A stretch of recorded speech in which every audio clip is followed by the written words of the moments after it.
You're listening to an IOE podcast from the UCL Institute of Education. Powered by UCL Minds.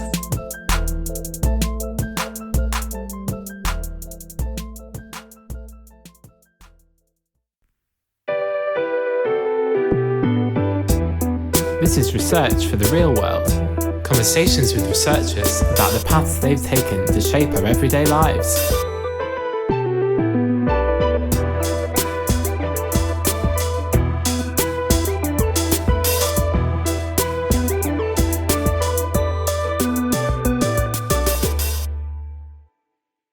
This is Research for the Real World. I'm Sam Sims. I'm a lecturer at the UCL Institute of Education. And on today's episode, I'm talking to Carey Jewitt, Professor of Learning and Technology. Carey's work is focused on digitally mediated interaction and communication, touch, and she's also interested in interdisciplinary research. Carey works at UCL Knowledge Lab, of which she was director between 2016 and 2018. And Carey is also the founding director of the journals Visual Communication and Multimodality in Society, as well as being on the editorial board of the British Journal of Educational Technology, amongst other journals. Today, we're going to be discussing how we communicate through touch, as well as in other ways, and whether and how this can be done remotely, as well as what we can learn as researchers through collaborating across disciplinary boundaries. Carey, welcome to the podcast. Hi, thanks for having me on the podcast. Carey, before joining the IOE, I think you worked in healthcare settings, researching how GPs and patients, as well as other healthcare professionals, communicate with one another. Tell us about what you learned in that research and how you got from studying healthcare to studying education. Yeah, it was quite a journey. And so I was working in healthcare in the moment of the AIDS pandemic, HIV and AIDS pandemic in the UK. And a really big issue was that professionals and the general public suddenly had to talk about this really difficult taboo subject of sex and sexual relations. And that's a difficult thing to do. And when someone's, health and well-being really relies on it, it becomes a very high stakes conversation. So my research was trying to understand how those conversations happen and how they could be improved and what kind of resources general practitioners and other healthcare workers needed to enable them to have those difficult conversations. So it was all about communication, really. And I was doing lots of observations of these consultations in healthcare settings, in GP practices, and in sexually transmitted infection clinics and various other spaces. And what I realised was that so much of what was going on, because it was so hard to talk about, was happening not through what people were saying, but the kind of gaps between what they were saying, and a very non-verbal way of communicating about these taboo issues. And I became fascinated with that aspect of communication. That took me to go and do a master's in social research theory and methods. And I started to specialise in non-verbal communication, or what we would now call multimodal communication. And that brought me to the IOE to work with a very dear colleague, Günter Kress, who sadly passed away. And we started to work together around trying to find methods for mapping and researching this complex aspect of communication. That's fascinating, Carey. And some of these issues have recently been back in the public eye due to the Russell T Davies TV show, It's a Sin, which did a really good job, I think, of illustrating some of those difficulties around communication of these sort of taboo subjects to do with HIV/AIDS between medics and patients and families as well, actually. So what did you observe and what did you learn about the importance of nonverbal communications? In what ways was it being used? I suppose what I learned is that we need to pay attention to it, and that when language fails us, which it does for all of us in so many different moments in life, that we need to not see that as silence as such, but we need to understand what other forms of communication come into that gap. So I think if we take It's a Sin as an example, we can see these moments where say, like when one of the characters is coming out to his parents, everybody knows there's this massive silence. Everybody knows something's not being said. And we can either take the ambiguity of those moments and open them up, or we can take the ambiguity of those moments and just ignore it and let that silence persist. So I think those ambiguous moments of communication really offer an opportunity to explore what one another have to say. And by honing in on the ways of people's facial expressions, the ways that maybe people stop looking at one another, their bodily posture and movement, we're picking up on so much in those ways. So in It's a Sin, quite a few of the characters are being silently told to shut up, and they're responding to that. So I think it's about trying to take seriously these other ways of communicating. You've obviously moved into the field of education, where you study similar ideas around communication and non-verbal communication in particular. And I think one of your current research projects is focused on touch and the importance of touch in communicating. And this has been in the news this week, obviously, because the week we're recording this is the week that 2 households are allowed to meet outside for the first time in months. And there have been stories in the news of grandparents who have now been fully vaccinated, who are able to hug their grandchildren for the first time, and what that meant to them. What exactly do we mean by touch, and why is it so important to us? Well, it's great that touch has come into everybody's awareness a bit more. Obviously it's awful that it's come to our awareness through this, in this tragic, very difficult and strange moment. But touch has always been vital. And although it's in my research now, it's always been a part of looking at this multimodal landscape of learning and communicating and interacting. So in terms of why it's important, when we're born, just to become human requires being touched, like the ways in which people are born into the world, the ways in which we're nurtured and cared for. And without touch, we would quite literally not thrive and not survive. So it's incredibly base, the kind of importance of touch.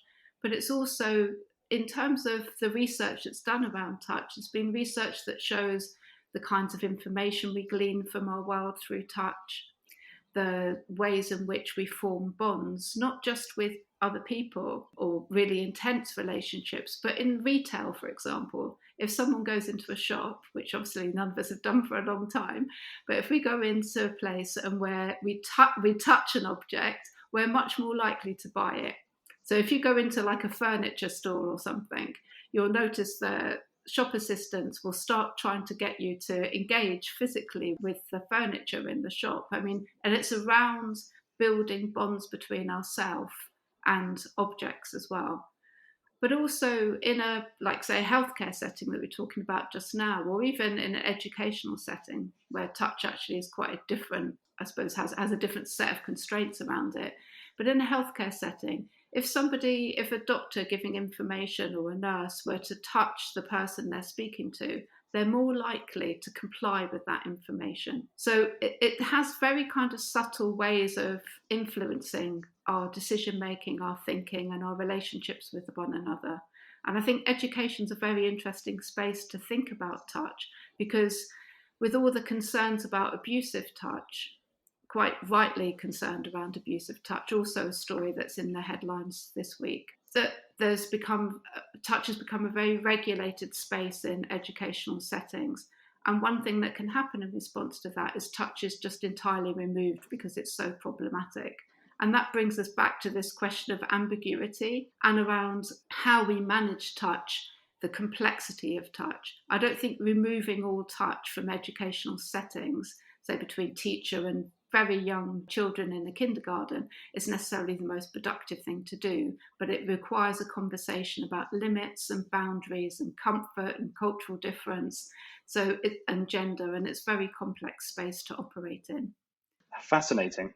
So this week, the opening up of the UK lockdown restrictions, in which we can kind of go out and meet people again, I think is a really momentous moment for everybody. And it's interesting because also we're still being advised to be guarded against who we touch and how we touch. So it's still got a restriction around this character of how touch can come in. We've been doing, one of our case studies is about newspaper stories about COVID-19. And what we've been looking at is how the way that touch has been talked about and how technology has been talked about in the moment of COVID-19. So we've been looking at changes in the lead up to the pandemic and the last year of the pandemic.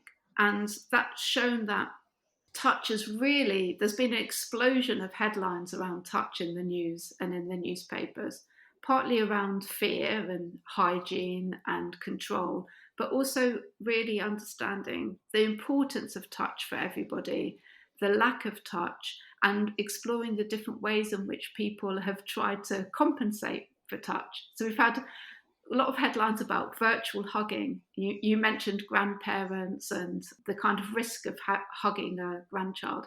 And people are just endlessly inventive, the ways in which people have found ways to feel a sense of hugging, or feel a sense of connection. That takes me to the view of touch that we have. We said, what is touch? We've said why it's important, and we've said that it can change as well in this moment. In our project, in my research, we move beyond a sense of touch just as a direct physical contact to encompass a much wider range of sensorial and social aspects of touch. So, for example, instead of just thinking of touch as like touching one another with our kind of, with patting someone or a hat stroke or something, then we think, well, there's also your bodily awareness, how close you feel to somebody, the position of the body in relation to another. That's a form of touch as well. But also thinking about the environment, how the wind touches our skin, how the cold feels, something we've all experienced through social distancing throughout the UK winter. And thinking about notions of remote touch, touch norms and practices, and also touch metaphors, which I think a lot of people have been using in this online communicative environment. So we're taking this very broad view of touch to understand how the situation of COVID is stretching what touch is, and how digital technologies support that rethinking of touch. That's fascinating, Carey. And yeah, as you touched on there, another result of the pandemic is that many of us have got used to seeing and hearing our friends and colleagues and family virtually, mediated by a screen through Zoom or Teams or FaceTime. But I think you are also researching how we might be able to experience touch virtually as well. Now, that's quite a sort of mind-bending thing to kind of get your head around. So can you tell us more about that and perhaps give us some examples of how it might be possible to touch remotely? Okay, so there's quite a few devices on the market now around enabling remote touch. So there's some wearable devices, like there's a bracelet that you can buy where two people have their bracelets are paired and they're wirelessly connected to their phone. But basically, so you can send a squeeze, you can send a series of squeezes to somebody through these devices. And what the people who made this device were trying to do was, I suppose, say, when we're often on having a remote conversation or want to kind of feel connected with another person, actually we might not have anything to say. We just want to be with them. We just want to have that sense of presence. So this very small squeeze, if you like, is just a way of saying, I'm there, I'm with you. You don't have to have some information content. And I suppose that's what a lot of these touch technologies are doing. They're recognizing that communication isn't just about saying a whole heap of words about a particular event that happened. And especially useful when, I don't know about you, but I've often found myself on a Zoom call with a close friend and I'm like, well, nothing's happened. I've actually got no information content for this call. What have you been up to? Yeah, we just want to be with each other. But that might normally happen by going for a walk, or these moments where you're not having to speak non-stop. And so Zoom and all of these other online platforms become very transactional. They're very much about, and what I mean by transactional is I give you something, you give me something back. They become about information and business. And so much of touch isn't about information and business. So much of feeling connected isn't about information and business.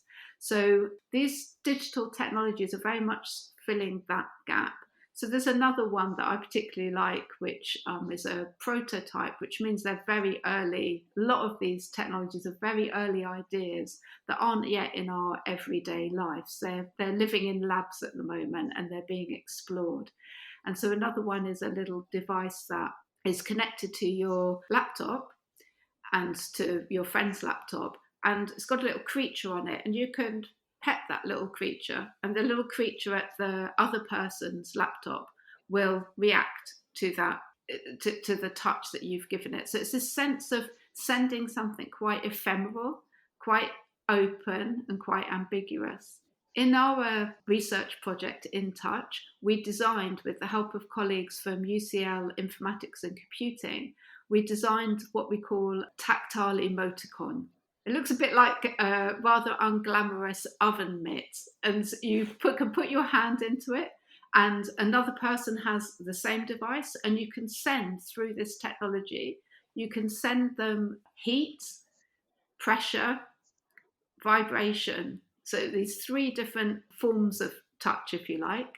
And we explored how we got together pairs of good friends, family members, and people in romantic relationships, and we got them to send each other touch messages related to emotions like feeling sad or feeling lonely, feeling really excited and happy.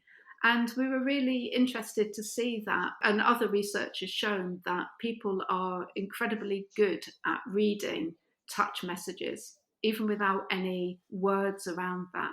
So they picked up the emotional content of these touches, even when they were sent remotely, and they couldn't see one another because they were in separate rooms. And they started to build quite complex messages, drawing on their knowledge of the person involved, knowing what kind of things they liked. So maybe they would say, well, when they're upset, they just want to be warm. Or when they're upset, they don't want to be touched at all, so I'm not going to send them anything. That's a fascinating sort of experimental setup. And I'm interested in, as well as whether the participants were able to kind of decode the messages or the feelings being sent through the device, what was their reaction like to just taking part in that? Did they enjoy it? Did they find it interesting? The participants varied in their responses to this strange device. And we went through a process of designing it with them. So we had an early prototype where we used quite different kinds of materials. We were using silicone. And yeah, it was funny to watch people using it because it's this glove, like an encased space. And they would be really hesitant about putting their hand into this space because they couldn't see what was going to happen. So there was this kind of moment of fear. All right. And there were some moments of absolute repulsion because after you'd used it for a while, the silicone got quite kind of hot and sweaty inside the glove. So we had to change the materials because they were really too clammy. And they started to feel like a quite unpleasant hand for some of the people. Okay. So we learned a lot from people's reactions to this strange device.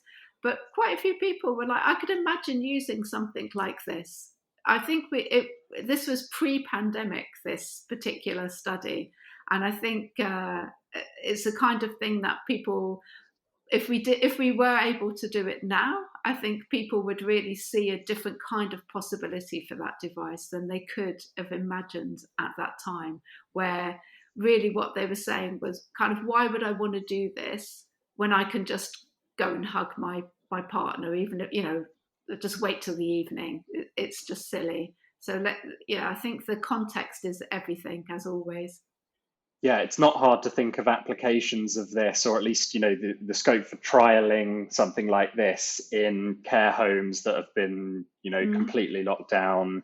Yeah, the pandemic suggests all sorts of new uses and applications and use cases for this sort of technology. So interesting. Thank you. Carey, I know that in a lot of your work, and indeed the example of the gloves you were just mentioning there, you've worked with artists, designers, engineers, I think even dancers, to try and understand touch and its importance. Tell me, how did that work, and what kind of insights do you get from working with people across such a broad range of areas? The project started to work with artists in order to open up new questions. And partly we needed to do that because people find it really hard to think and talk about touch. We haven't got a very good language or vocabulary for talking about touch. And so most lay people, there's some specialists who are very good at talking about touch, but most lay people, members of the public, find it really difficult to even articulate what's happened or to be able to recall a touch in any great detail. And while we were working with artists, like we did a performance called Thresholds of Touch, where I worked with a sound artist and a digital performance artist to create a 1 hour performance, all focused around the experience of touch. And the idea was that it attuned people to touch. And what I mean by that is it made people acutely aware of their skin, their interaction with others, and the kind of sensations that gives. And through the performance, it opened up this really imaginative, exploratory, slightly risky space for people to get in touch with touch, if you like. So it started, it's fascinating to think about now because this was in January 2020. So it was just before COVID hit the UK. And it would be an impossible thing to do now. It would be an irresponsible and unethical thing to do now. But the performance then, we started with a ritualistic washing of every participant's hands, which I was a part of doing. And through that washing of hands, people started to tell stories and talk about their, how they'd learned to wash their hands, stories of always being told off for being dirty or getting too mucky, stories about teachers like washing their hands when they were in kindergarten. So it was, and quite different cultural stories because there was a very international audience. And then people were invited to shake hands with one another, to explore each other's pulses. And the artistic experience like that gave permission for people to do touching in a different kind of way and a safe space to do that in as well. And it was one of the participants described it as an incredibly intense experience where they suddenly felt like they were through the performance going into this tunnel where they were kind of really embedded in thinking about touch. And after that performance, which took people to really think about touch, and that the artist described it as a touch preparation chamber, and she described it, used the analogy of how astronauts are trained to go into space through going into a zero gravity chamber. She said, we're creating a tactile preparation chamber. So after that hour, we then did a workshop where we got people to process the experience they'd had around touch and to explore that experience and what touch meant to them and the kinds of social norms and practices that they were embedded in. So working with an artist created a new kind of research environment for us to explore. It gave people a new set of resources and a new set of experiences that they could really think with in a very deep and rich way. One of our case studies in the In Touch project is called Designing Digital Touch. Through our contacts, we set up a design module with colleagues at Loughborough Design School. And we ran a whole module on focusing in on designing digital touch for a user experience module. And what we found after the module, which included rapid prototyping, which is just basically a way of making concrete ideas. So you've got an idea for a digital device, mock it up with some cardboard and some air clay, that kind of stuff. And when we saw what people had done, we realised how very difficult even designers found it in thinking about touch. And so we started to develop, with the lecturers that we'd worked with at Loughborough Design School, to develop a toolkit to kind of intervene in that thinking process and to give people, young novice designers, ways of thinking about the social and the sensory aspects of touch. So things like setting them tasks to go and, go now, find 3 objects that are nearby, describe their texture, feel them, make an inventory of the kinds of dimensions that are important to you, that kind of thing. So it had activities in it, some kind of questions and prompts to think about touch experiences, thinking about the relationship between touch and memory, touch and context, and the kind of physical properties of touch as well.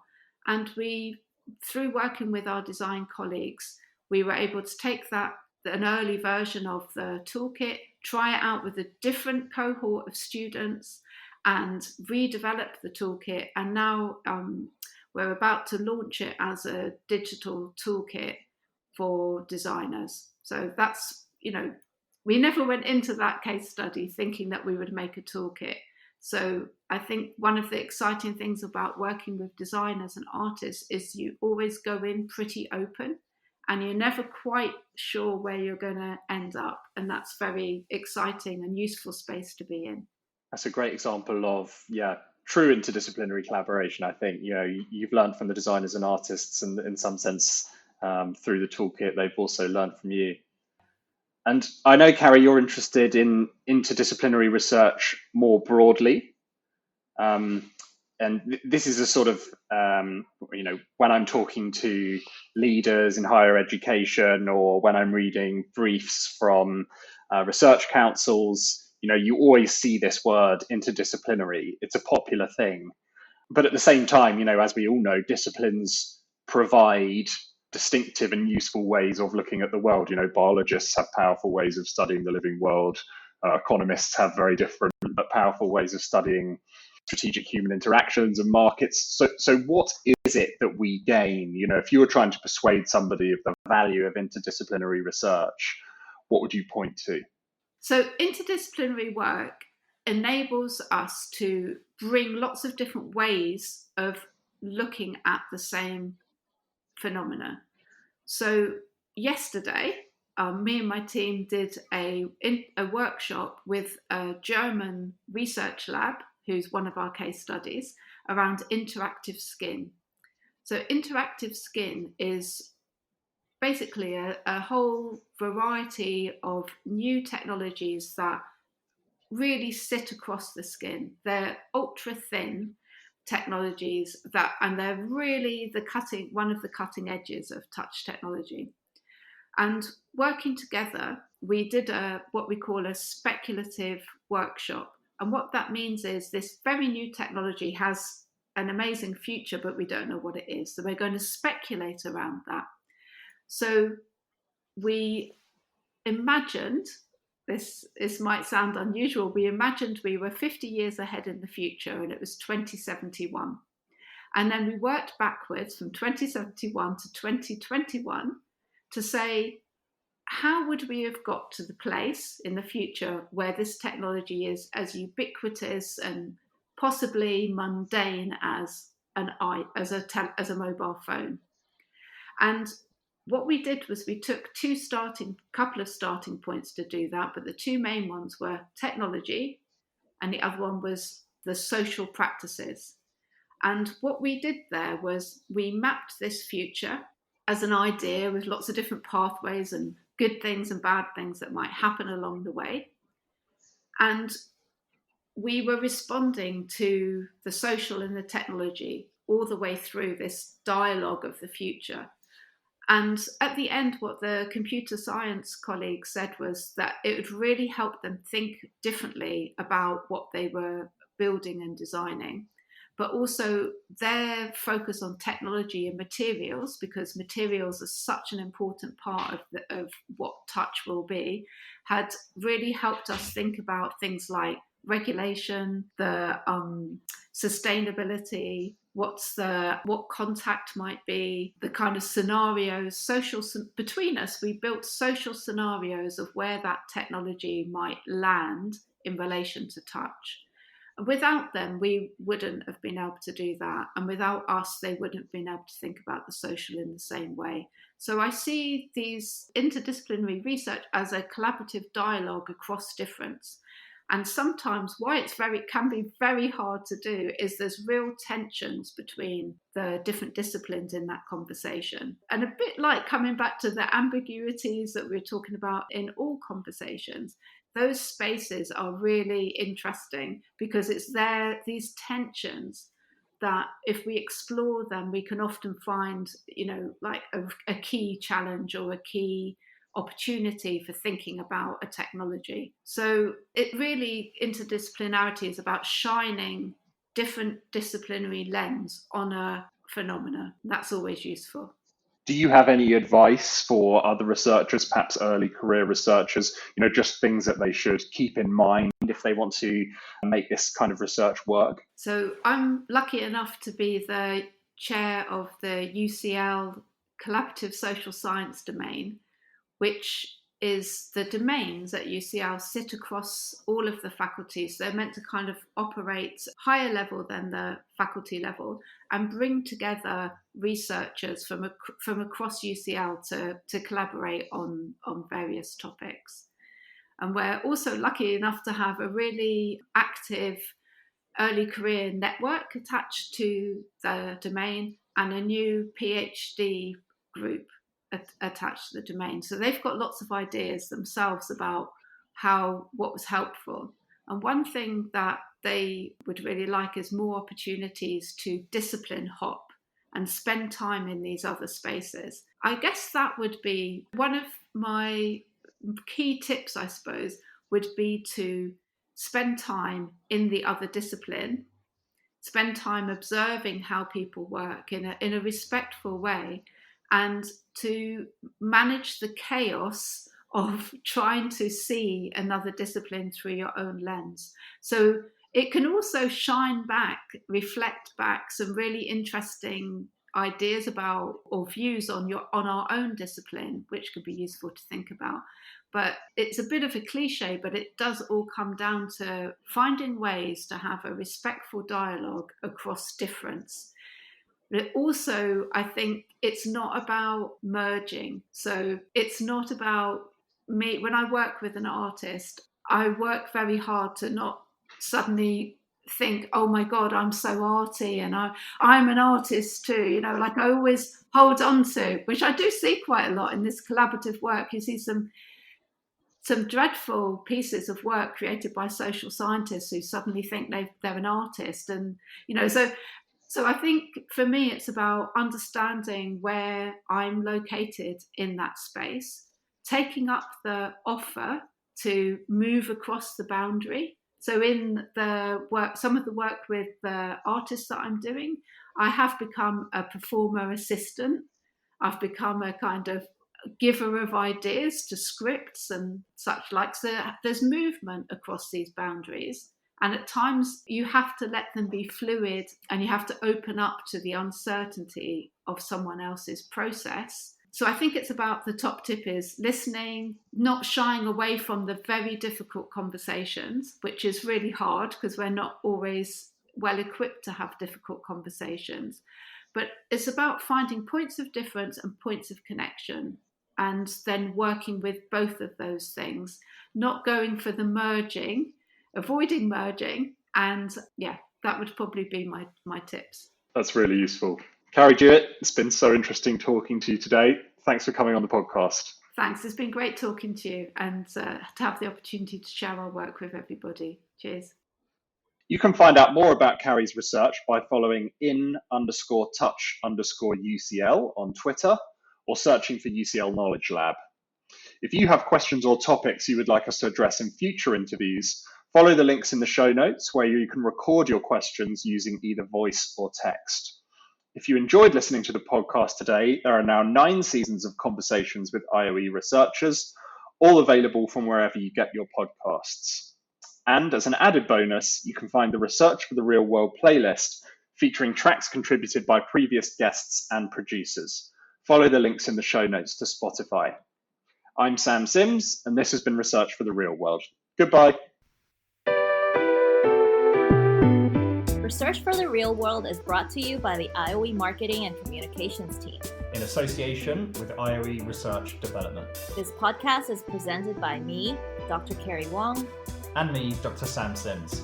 The theme music was created by Rob Cochran. Tatiana Sotero Diaz is the series advisor. Amy Leibowitz is the series producer. And Jason Illigan is the executive producer of the IOE podcast.